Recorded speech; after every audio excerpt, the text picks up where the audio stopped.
Hello YouTube, it's me again, FemShep, and this is functionally the sequel to my video from a few days ago called You're Playing Too Safe. I was really pleasantly surprised by the positive reception and how much interaction that's been getting. It got over 1,000 views in less than 3 days, which tells me that this kind of nuanced tutorial content, less so just for combos and setups and more so for understanding certain concepts about the flow of the game, is something people really want to see, and something that as I've advanced as a player, I feel more and more capable of explaining in a comprehensible way. So last time we talked about how you might be playing too safe and you have to vary your options away from the ones that feel or are statistically the safest in order to keep your opponent guessing and win matches. Today, we're going to be talking about stealing turns. That's right, thievery, criminality, becoming a bandit. I want you to hamburger your way through Street Fighter 6, and we're going to be talking about different ways that you can steal your turn when, in terms of just the raw numbers, your turn should be over. When I was first learning the game, I had to learn what plus and minus on block meant and what the magic numbers were for that, so I'm just going to start there at the bottom and work my way up into the specifics. So what does it mean to be plus or minus on block? The short version is that if you are plus on block, like Ken's Drive Rush Stand Heavy Punch is +2, that means I can move 2 frames sooner than Luke can. If I do that outside of Drive Rush, this button is -2, and that means Luke can move 2 frames sooner than I can. Your magic number for when something is safe on block is -3. If it's at least -4, you can get punished for what you just did. But if it's -3, you're safe. Now, why is this? This is because the fastest buttons in the game are 4-frame jabs. Some characters only have a crouch light that's a 4-frame. Ken has a crouch light, or a stand light and a crouch light that are both 4 frames. It depends on your character. But every single character in the game has at least one 4-frame normal. And there are no normals that are faster than that, and notably, there aren't any invincible reversals that are faster than that either. So here's an example of a button that is -3 on block and therefore safe, and that is Ken's Crouch Light Kick. If Luke throws his fastest button, his Crouch Light Punch, after I do this on block, you see I still have time to block because it takes 4 frames for his button to come out, and I am only still unable to move for 3 frames. So on frame 4, his button hits me, but I was able to block. And that also means if he did something committal and invincible, I'd be able to block that too. Even one of the fastest supers of the game, a 5-frame Luke level 2, a 5-frame startup, he can't do anything. However, if I were to keep pressing after this button is blocked, I am -3. I am 3 frames behind him. So if I try to do something longer, like say a 5-frame button, then he's going to hit me out of my attempt to continue pressuring with his fastest normal, like this. So -3 means you're safe, but you've got to stop pressing or you're going to get punished for continuing to try to extend your turn. Your turn is over. Right? Eyebrow waggle, if you will. Actually, there are multiple ways to steal turns in this game. So this video is going to teach you a couple different methods of how to be scummy about it. How to continue extending your turn when, if you look at the raw numbers, you shouldn't be able to keep pressing. And one of the ways you can do that, the first one I'm going to discuss, thievery strategy number 1, spacing traps. A spacing trap is a situation where a button you use has so much pushback that if they try to hit a button after to take their turn back, you're going to be able to punish them for having hit that button because it's not going to reach you. It's going to whiff. A good example is Ken's Stand Heavy Kick. This button is -5 on block, but there are no 5-frame moves that reach far enough to punish me for doing it. And even a longer move, like a 7-frame crouch medium kick for Luke, would block if I would miss after that, if I did my spacing correctly. So if I set Luke to do a Crouch Light Punch after blocking the Stand Heavy Kick, it's obviously not going to reach me. I can't really punish it because it's so fast. However, if he were to do a Crouch Medium Kick,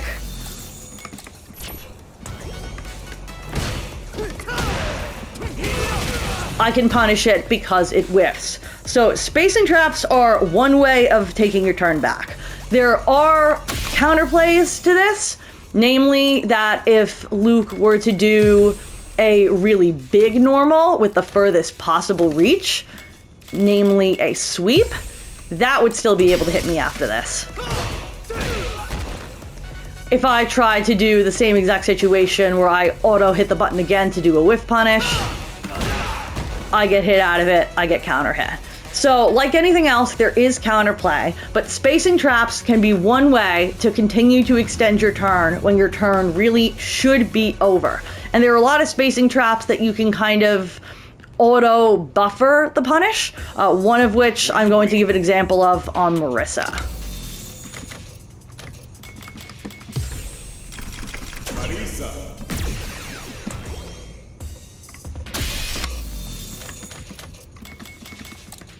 So, Marissa's Gladius has a lot of pushback. It's -5, but again, what 5-frame button is possibly going to reach from all the way back here? And you can set up spacing traps with light Gladius especially in a lot of different ways. But one of my favorite ones to do is forward heavy kick into light Gladius because it's a true block string, it takes a lot of drive meter, it's advantageous in a lot of ways. But there is so much pushback from this string that if Luke were to throw out his crouching medium kick on block, it's going to miss. So I can actually pre-buffer a crouch medium punch drive rush cancel so that if he goes for that after the spacing trap, I can automatically punish him.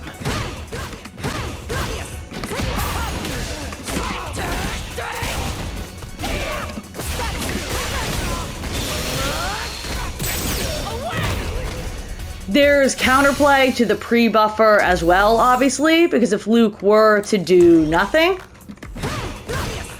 then I just whiffed in his face and he could whiff punish my whiffed whiff punish, if you will. So important to understand the counterplay, but spacing traps are one way that you can continue to extend your turn when based on the numbers, you're in negative frames and you should be done. But you can continue to steal your turn back with setups like this one.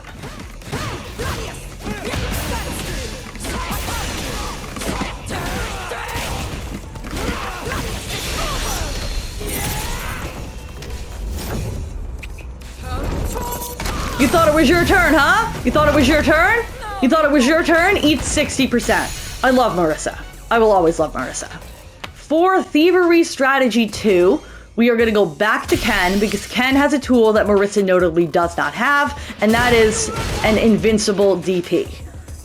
Thievery Strat 2 is reversals. When you are -3, you can move on the same frame that their fastest button would come out. Obviously, any of your normals would get counter hit there because you are 3 frames behind. But if you do something invincible immediately when you were -3, then their attempt to take their turn back will get hit by your invincible reversal.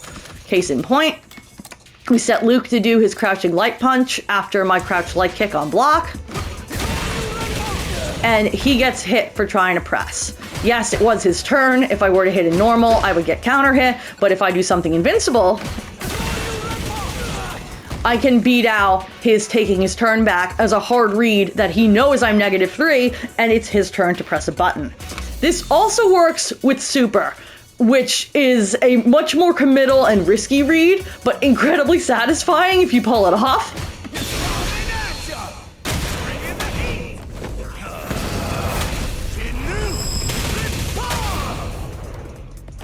You saw that punish countered because, again, I was still able to move on the same frame that his button would have connected. You don't want to do this all the time because the obvious counterplay is if he's just going to block everything and not do anything and I were to do this. Oop. Well, now I spent 2 bars of drive meter, I'm -40, so he gets a gigantic punish that's going to take an additional bar of my drive meter, so I'm probably down a huge chunk of health and half my drive bar because I bet really hard that he was going to press a button. But this does allow you to begin conditioning your opponent that they can't always press a button when it is, based on the numbers, their turn. And I will talk more later in the video about how that kind of conditioning can allow you to run strategies that shouldn't work. Now, we've covered Thievery Strategy 1 being spacing traps, Thievery Strategy 2 being invincible reversals like an ODDP or a super. Thievery Strategy 3 is to tap parry after you are -3.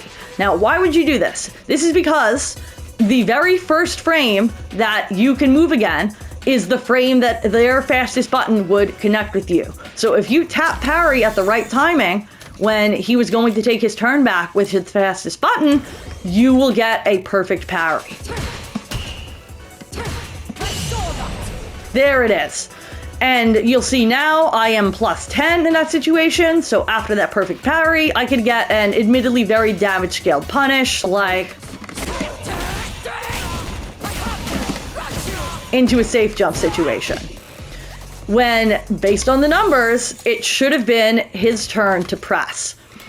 And that works after any -3 move that your character has. It's not auto-timed. You do have to make sure you don't hit the parry too early. It took me a few tries in recording to get it right, but it's definitely something worth practicing, something I could practice more. Examples of -3 moves on Marissa include her forward heavy punch and her stand heavy punch.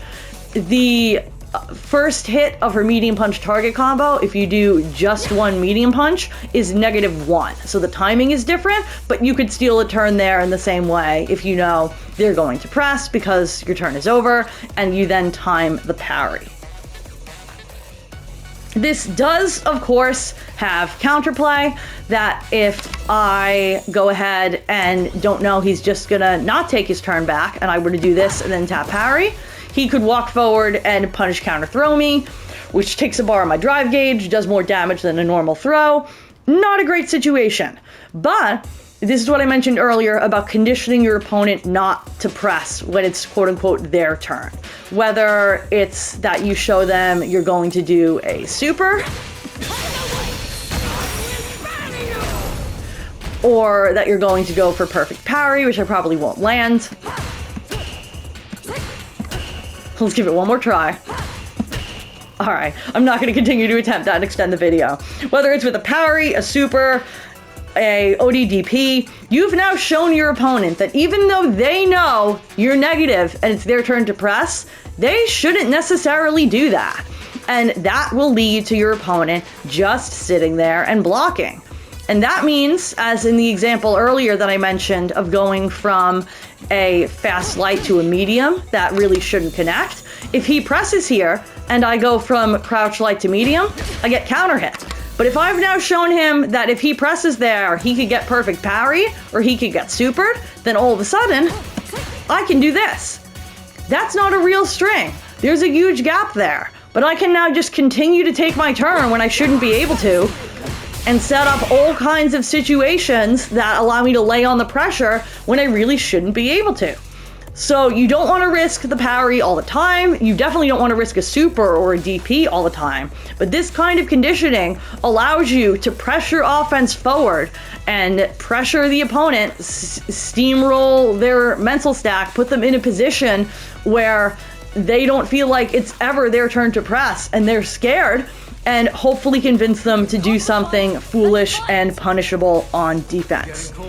Now for Thievery Strat 4, I'm going to stay on Marissa, and that is because this is Marissa specific. Thievery Strat 4 is armor, and I'm talking specifically about armor stance, and specifically the OD version. Why the OD version? Well, the OD version has armor come out on frame 1. It's 2 hits of armor instead of only 1 hit of armor. And it also armors lows. The normal version of Marissa's armor stance does not armor lows, and there are no versions of Gladius that armor lows, which is why I'm specifically talking about armor stance and specifically OD stance. If you have a hard read that your opponent is going to press to take their turn back in that -3 situation, you can do your -3 unblock button and then just go into stance. And unlike the perfect parry situation, where if you guessed right, you would get a small, heavily scaled punish where you could do your preferred combo, in this situation, I now get to make him guess between, am I going to go low to prevent him from jumping, or am I going to go for the command grab? This has the same weaknesses as tapping parry there, in that if you were to just walk forward and throw me, I could be thrown out of this, and it is actually higher risk than just tapping parry, because tapping parry costs less than 1 bar of drive gauge. Going for OD stance costs 2 bars of drive gauge. It's a bigger gamble for a potentially much bigger reward in my beloved. Where are you going? But you have to weigh the risks before you do this. And this brings me to my final strat, thievery strat number 5, and that is leaping over lows. If you play Marisa, your opponents are very likely to want to take their turn back with a low when they know it's their turn based on the frame data. And this is because Marisa's standard armor stance and all versions of Gladius all lose really hard to lows. So you can catch under the armor with a low, or you can catch the Marisa attempting to walk back, knowing that her turn is over. A good example of this would be if I drive rush into a crouch light kick, crouch jab string. This is pretty common. It works as Oki off of Light Dima, and I'm sure other situations that don't come to mind off the top of my head, but this happens a lot. And as you can see, Marisa is -3 at the end of this scenario. So your opponent may go for a crouching medium kick there, because if I were to try to stand up and walk back, knowing that my turn is over, I get hit into a huge combo. There is a way to beat this that I actually found from 801 Strider in his most recent stream, and that is to throw out a light phalanx after the blocked crouch light kick, crouch light punch, and that looks like this. As you can see, it beats him attempting to hit the low because it flies right over it. It has to specifically be light phalanx in that instance, so you have to input it manually even on modern. It doesn't work with medium because it takes too long. But if you do light, then you can leap right over the low, and even though your turn was over based on the frame data, and he had every reason to try to press a button there, he's the one who gets punished for it. And as a final example, this is a little bit less overtly continuing your turn when you're negative, and more just another fun fact about phalanx, so a brief diversion, if you will. I found this by accident in a ranked match a bit ago. JP. Oh, how frustrating this character can be. If JP wants to interrupt with his... Okay, what are these names for these supers? All right. Chornobog, Lovushka, Interdiction. I hate this character. He's so dramatic. I truly loathe him. However, if JP wants to try to interrupt with his level 1 super. Is he blocking? Okay, he is blocking. There's always a gap after the medium punch target combo into a special cancel. And you usually want to special cancel because it is -8 on block. So if Marisa were to do target combo into Gladius, there's a gap. And if JP were to do his level 1 super, you get punished for it. However, phalanx, in certain situations, if you use the correct strength for the situation, can go over projectile supers. So with medium phalanx, which is actually the easy one to input on modern, you can do this nonsense.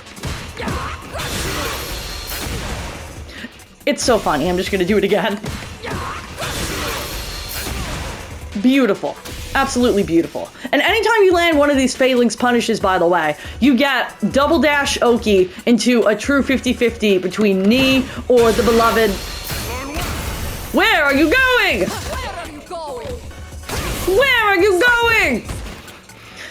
So, Phalanx also provides utility for kind of atypical turn stealing. I believe that there are ways to go over Luke level 1, Blanca level 1, a few other projectile-based supers with, I think in that case, heavy Phalanx. But for whatever reason, medium works here, and it's so beautiful.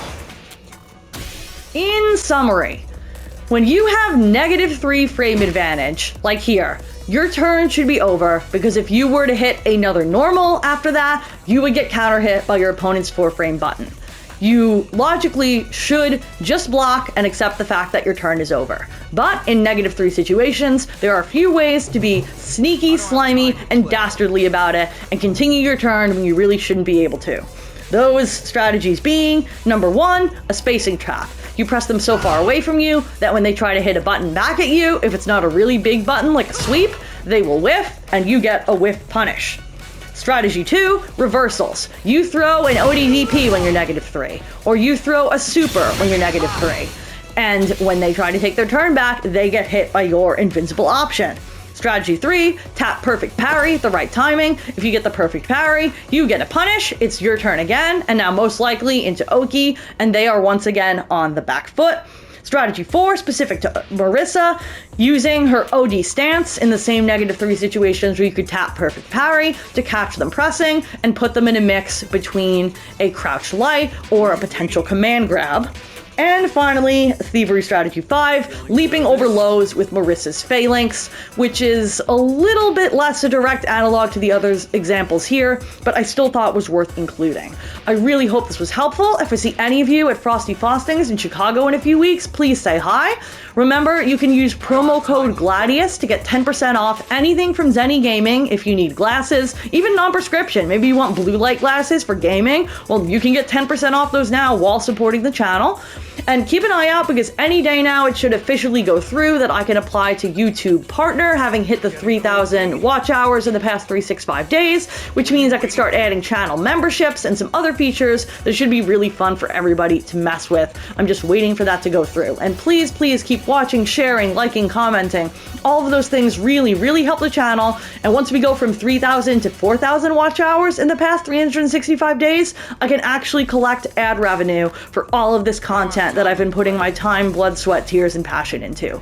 And that would be really, really fantastic. So every little bit of support really, really helps. I would love to hear your thoughts in the comments as to what you found helpful, what you maybe would want to add, maybe other ideas for videos like this that you would like to see, topics you would like me to cover. I really appreciate every single one of you. And I know I had something else I wanted to say, and now it's going to bother me that I can't remember it. Oh my god. Zenny, Frosty Faustings, channel membership. Oh! I finally got co-streaming working to both Twitch and YouTube simultaneously with Lightstream. So keep an eye out. Next time I have a live stream, it will also be on YouTube if you prefer to watch it on YouTube instead of Twitch. I unfortunately can't see YouTube chat in the Lightstream interface currently. They're still integrating a combination of Twitch and YouTube chat, but you can watch on YouTube if you want to. And since I know I have a lot more people that watch my content here for the moment than I do on Twitch, that's pretty awesome. And I think that about wraps it up. Take care of yourselves. When in doubt, Gladius. And have a great rest of your week.